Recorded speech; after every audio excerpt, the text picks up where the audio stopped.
Всем привет! Вот и закончились наши новогодние праздники. Я надеюсь, что вы провели эти выходные так, как и планировали. Но пора задуматься, что же будет дальше. После праздников мозг как в тумане. А просыпаться в 6 утра в понедельник на работу — это будет очень больно.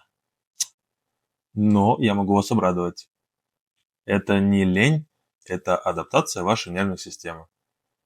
Если вы планируете в понедельник с утра стать продуктивным и делать все вовремя, то это плохая идея.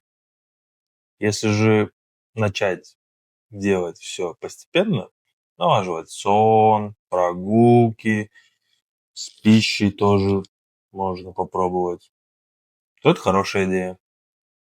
И если же первую неделю работы вас накроет хандра, разрешите ей это сделать.